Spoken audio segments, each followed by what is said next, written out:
و د ژمي اخبادونه خړ کورونه خړ باغونه د بېوزلو ماشومانو په عین حال کې د روژې د اعمالو سبل عمل چې هغه چیز دي کثرت صدقات بخل ختم کړي سخاوت را مخته کړي سخاوت وس و طاقت چې د انسان کېږي په دې میاشت کې صدقې به یې ډېرې نبی کریم علیه السلام سخي ذات صحابه کرام رضی الله عنهم ټول د نبی کریم علیه السلام پر سخاوت شاهدي ادا کړي لیکن د نبی کریم علیه السلام سخاوت وای پر وجه کې څنګه کېږي څو چند کېږي حدیث شریف کې راځي عبدالله ابن عباس رضی الله عنهما فرمای کان النبی صلی الله علیه وسلم اجود الناس رسول الله صلی الله علیه وسلم په ټولو انسانانو کې سخي و وکان اجود ما یکون فی رمضان حين يلقاه جبرائیل علیه الصلاة والسلام صحبت داسې شی دی د رسول الله صلی الله علیه وسلم سخاوت بیا پروژه کې ډېر زیاتېږي هغه وخت د رسول الله سخاوت ډېرېدی چې جبریل امین په پروژه کې تشریف راوړي او د نبی کریم علیه السلام سره به د قرآن دور کوي په دغه وخت کې نبی کریم علیه السلام سخاوت زیاتېدی فلرسول الله صلی الله علیه وسلم اجود بالخیر من الريح المرسله د روژې په میاشت کې د نبی کریم علیه السلام سخاوت دونه ډېرېدی لکه هغه تیز چلېدونکي بادونه هوا چې راوالوځي د هر چا څه مشلي داسې نه وي د یو چا څه مشلي د بل چا څه نه مشلي څنګه چې د هوا او د باد رالوتل پر عامو انسانانو باندې د رسول الله صلی الله علیه وسلم سخاوت داسې عام کېدی نو هغه کسان چې یو روپۍ و دوې لري دغه یې میاشت ده د زکات څخه رانیولې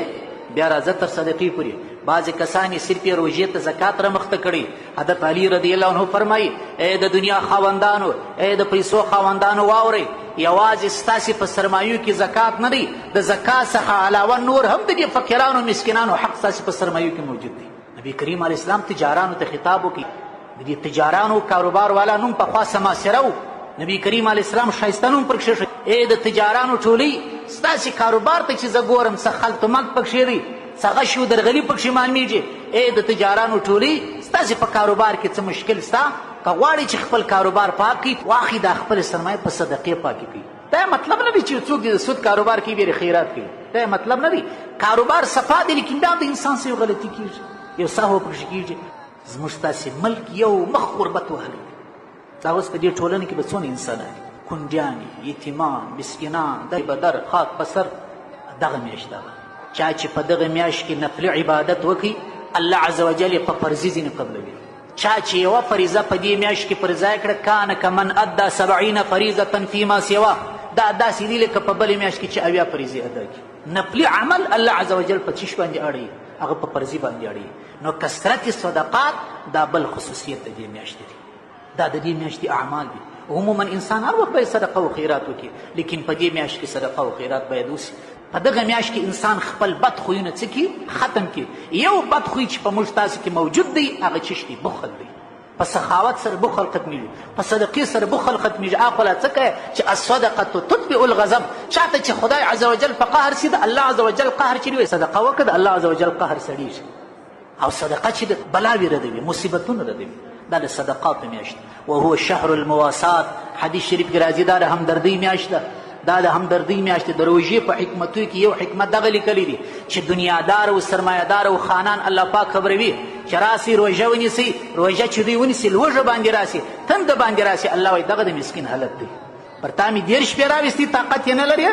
سره خزان سولې پر مسکینانو او فقیرانو غریبانو باندې الله وایي ټوله زندګي دغه حالت راوستی غمونو منظره وه له غمو ډکه فضا وه نه مرغان ولا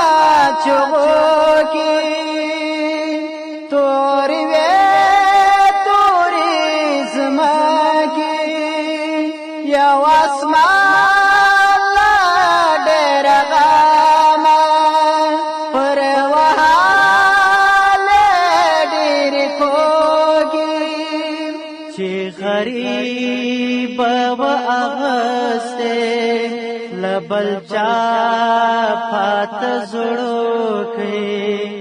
لپی لپی شړل چې لغیا خرر دې دل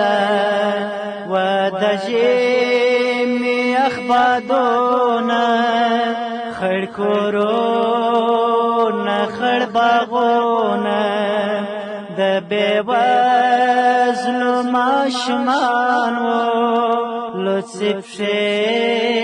ببر سرونه د شتمل کال لبامه بخطر تعلیم الإسلام راديو